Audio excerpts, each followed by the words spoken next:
Hello everyone, welcome to my YouTube vlog. I hope आप लोग enjoy कर रहे होंगे जो मैं अपने भाई के जनेऊ सेरेमनी की वीडियोस डाल रही हूँ। तो इस वीडियो में मैं आपके साथ शेयर करूँगी कि कैसे उसको जनेऊ चढ़ा और कैसे उसके कान वगैरह छिदे। तो बने रहिए वीडियो में और इन्जॉय करिए आप सभी लोग अपने अपने घरों से।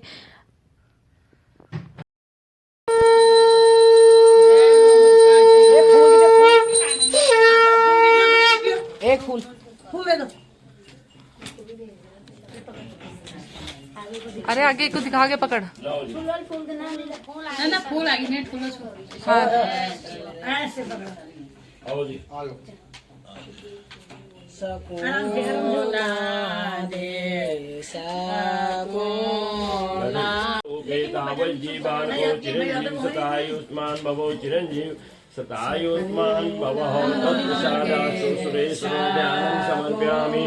ओम स्वस्ति नो विवितां भगवती देव्या स्वस्तिदावा पृथिवी चेता स्वस्ति वायुपुत्रावे भूम स्वस्ति भुवनाय सरस्वती बृहस्पति ब्रह्मपुरा पुष्पोत्तवार पृथिव्यां जम्बूद्वीपे वृत्खण्डे आर्यावर्तं पुण्डं क्षेत्रे ब्रह्मणो दितिपराधे श्रीशैल बालाकल्पे विवसौ स्वा ज्योतिषो सूर्यो ज्योतिष्वा नीराजनं समर्पयामि।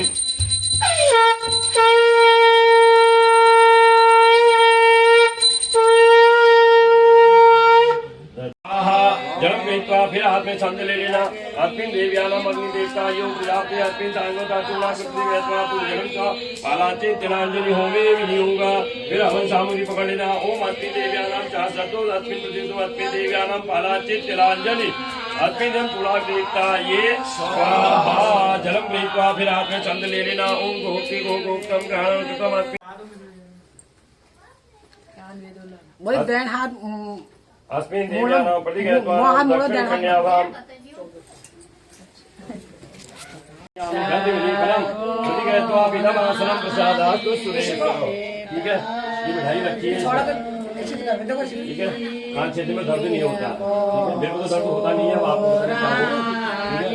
तो इसलिए ये मिठाई इसीलिए दी जाती है। आपका ध्यान जो है ना इस मिठाई में होना चाहिए, मेरे हाथ में नहीं होना चाहिए, अपने कान में नहीं जाना चाहिए दिमाग। ये मिठाई को उठाना और इसको खाना आराम से। इतनी देर में मैं कान छील दूंगा। ठीक है,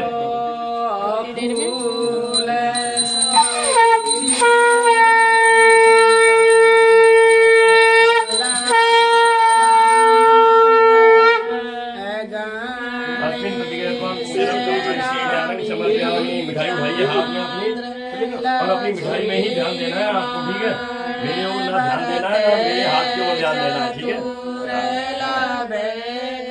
इदम आसनं प्रियत्वा पूजनं तो करिष्ये अनं समर्पयामि प्रसादास्तु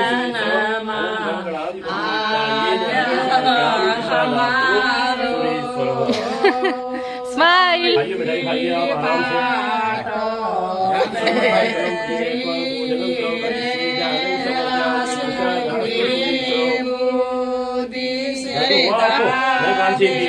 वाह, क्लैपिंग क्लैपिंग।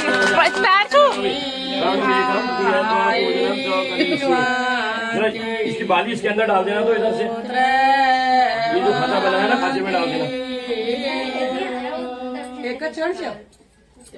पहले एक कान छड़ी हो फिर दो कान छड़ी हो। अच्छा एक बार छेड़ने बिचारे का दर्द को झगड़ा छेद ता जो हां झगड़ा छोड़ो को अब जरा को खाद में ठीक करनी नो छेद ना छड़वाने में दर्द हुआ था क्या? मेरे को तो बिल्कुल दर्द नहीं हुआ। जोरदार तालियां। मस्त आदमी खाओ इसको, खाओ मिठाई खाओ। इदम आसनं प्रतिगत्वा पूजनं च करिष्ये दानं संदम कुर्यात्। और फिर संधि ले लीजिए। अस्मिन् देव्या प्रतिगत्वा तद वाम कर्णाभ्यां कर्ण वेदम प्रतिगत्वा छंदे विनियोग छोड़ देना। अस्मिन् देव्या प्रतिगत्वा पूजनं च करिष्ये वाम कर्णाभ्यां वाम कर्णाभ्यां कस्मिन् देव्या प्रतिगत्वा गन्धलेपनं गन्धं गन्धं समर्पयामि। नमो नमः।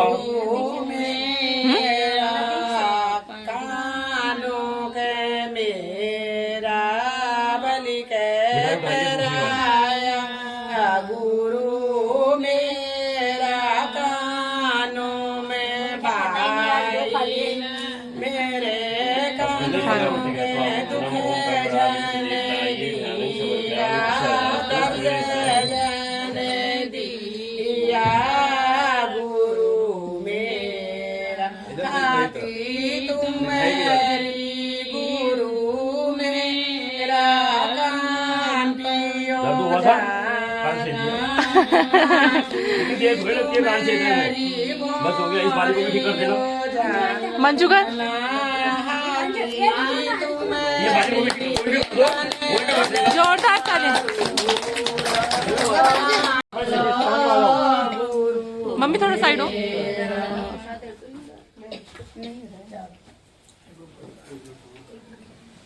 बधाई हो बट्टू तुमको तुम्हारे कान छेदने की।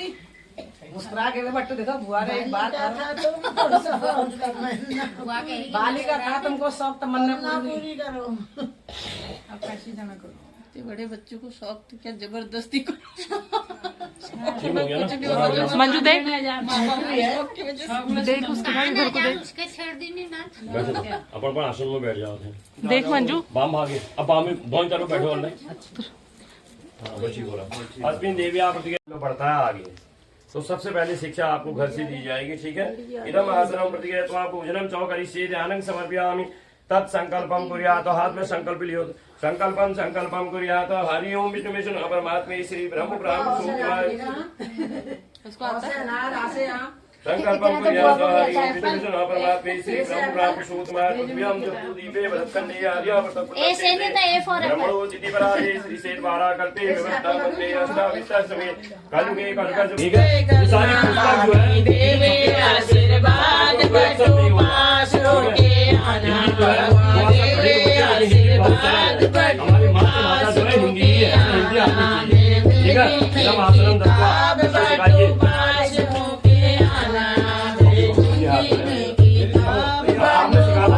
हाथ पकड़ के सिखाओ, हाथ से सिखाओ जैसे सिखाते हैं बच्चे को उसको क्या हाथ पकड़ो उसको ऐसे लिखाना सिखाओ ना। और से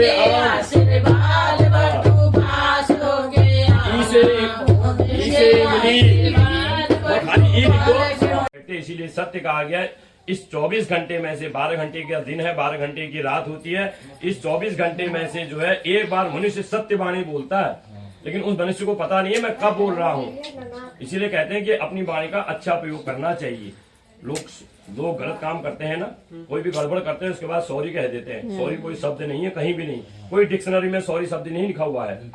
इसीलिए कहते हैं कमान में चढ़ा हुआ धनुष में चढ़ा हुआ कमान जब तीर निकल जाती है ना कमान से, वो दोबारा वापस नहीं आती है। ठीक उसी प्रकार जिह्वा से जब वाणी बाहर निकल जाती है वो दोबारा वापस नहीं आती है। फिर आदमी सॉरी कहता था, सॉरी कोई सॉल्यूशन नहीं है। आपने पत्थर उठाया किसी के सर में मारा, उसको चोट आ गई, आपने उससे सॉरी बोल दिया, ये सॉरी क्या सॉल्यूशन है। इसलिए कहते हैं कोई भी वाणी जब बोलो ऐसी वाणी बोलिए मन का आपा कोई औरन को शीतल करे आपन शीतल हो। तो वाणी का ऐसा प्रयोग करना चाहिए जो सबको अच्छी लगे। भक्ति जो है नहीं छोड़ी। और भगवान ने क्या किया नहीं, इसीलिए कहते हैं बिन मांगे मोती मिले, मांगे मिले न भीख। बिना मांगे सब कुछ मिल जाता, मांगने से भीख भी नहीं मिलती है। तो भगवान ने क्या किया, जैसे द्वारकाधीश उनकी थी वैसे ही सुदामा की द्वारकाधीश भी बना दी। भगवान तो इतने भक्त वत्सल हैं। भगवान ने तो इस संसार में मनुष्य को सब कुछ दे रखा है, किसी चीज की कोई कमी यहाँ नहीं रखी है। केवल एक चीज भगवान ने छोड़ रखा है, वो क्या, वो अपने भक्तों को कभी दुख नहीं देते हैं। भगवान कभी दुख नहीं देते हैं। अगर भगवान जिस दिन दिक्कत नहीं आती, ठीक उसी प्रकार माँ भी जो है जगत की जननी है, भवसागर है। 9 महीने अपने बच्चे को गर्भ में धारण करती है। उस माँ को जितनी पीड़ा होती है, उस माँ के दर्द को केवल माँ ही जान सकती है और कोई पुरुष नहीं जानता कि कितनी पीड़ा होती है उस माँ को। ठीक है, तो सबसे पहला स्थान माँ का है। बच्चे को बनाना भी माँ के हाथ में है, बच्चे को बिगाड़ना भी माँ के हाथ में है। ठीक है, दोनों ही चीजें माँ करती है। बनाना भी बच्चे को माँ के हाथ में होगा, बिगाड़ना भी माँ के हाथ में होगा। बाप पिता कभी भी नहीं बच्चे को बिगाड़ता। पिता टाइट रखता है बच्चे को, व्यवस्था सारी कर देगा, खाने पीने की व्यवस्था सब कुछ करेगा, पर पढ़ाई में ढिलाई नहीं छोड़ेगा। मौका लगता है तो वो थप्पड़ भी लगाता है ना पिता।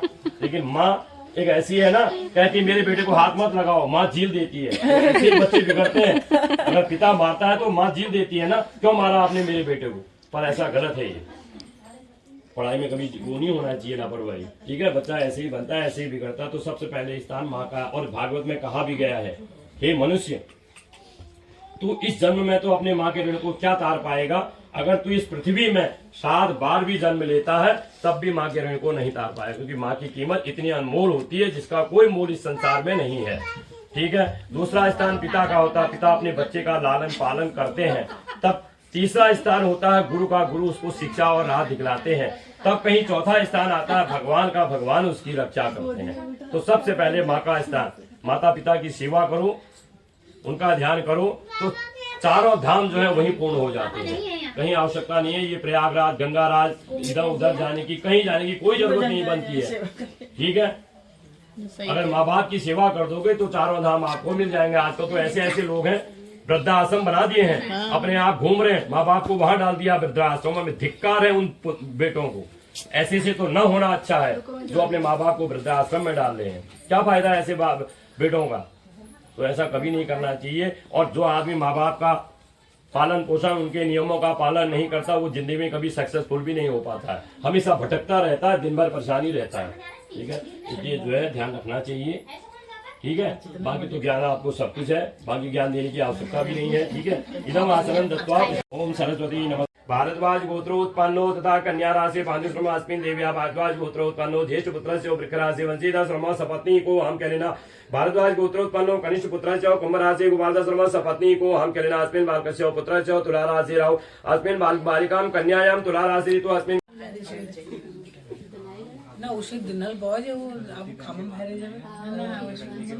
अस्मिन् देव्यानां प्रतिज्ञात्वा पूजनं च करिष्ये ध्यानं समर्पयामि प्रसादास्तु सुरेश्वरो तत्प्रतिज्ञात्वा पाद्यं जलं प्रतिज्ञात्वा दक्षिणकर्णा अस्मिन् देव्यानां प्रतिज्ञात्वा छन्दे विनियोगः करने की नहीं होती है। ठीक है, इदम आसनं दत्वा प्रतिज्ञात्वा पूजनं च करिष्ये छन्दे विनियोगः छन्दे विनियोगः प्रतिज्ञात्वा पूजनं च करिष्ये तत् गायत्री प्रसादास्तु सुरेश्वरो दक्षिण यज्ञो व्रतं धारणं तत् छन्दे प्रतिज्ञात्वा पूजनं करिष्ये। अब इसको मिला के एक बना लो, दोनों को मिलाओ, हाथ से एक बना लो। ये 6 बंदे की जनेऊ पूर्ण हो गई। ठीक है, इदम आसनं इसके बाद पहन ली, ऐसा नहीं करना है, एक हाथ से उतार लो, दूसरे हाथ से पहन लो। ठीक है, इसका नियम है। ठीक है, इदम आसनम दत्वा यज्ञो वही संस्कार हो गया। इदम आसनम जनेऊ की दक्षिणा, इदम आसनम प्रतिज्ञात्वा पूजनम च करिष्ये ध्यानं समर्पयामि प्रसादास्तु सुरेश्वरो। आपने निकाली यहाँ गले में, ये जनेऊ तो हमारे कपड़ों के अंदर है। अब आपको पता थोड़ी मैंने जनेऊ पहनने की है, पता है क्या? नहीं है ना, ये तो मैं जनेऊ निकाल रहा हूँ तब पता लग रहा है ना आपको। ठीक है, ये जनेऊ निकाली ऐसे, ठीक है, और कान में ऐसे लगाई 3 बार। बाथरूम चले जाओ, बाथरूम करना है, सब कुछ कर लो। ठीक है, उसके बाद बाहर आओ, हाथ मुंह धो, कुल्ला करो और जनेऊ जहां से निकाली थी वहीं रख दो। अगर ऐसा आपने नहीं किया, जनेऊ बेकार होगी, इसको पहनने का महत्व खत्म हो गया। पहली बात। दूसरी बात, घर में छूतक और नातक भी होता है। छूतक कहते हैं जब कोई बच्चा, नातक कहते हैं जब कोई बच्चा हो जाता है।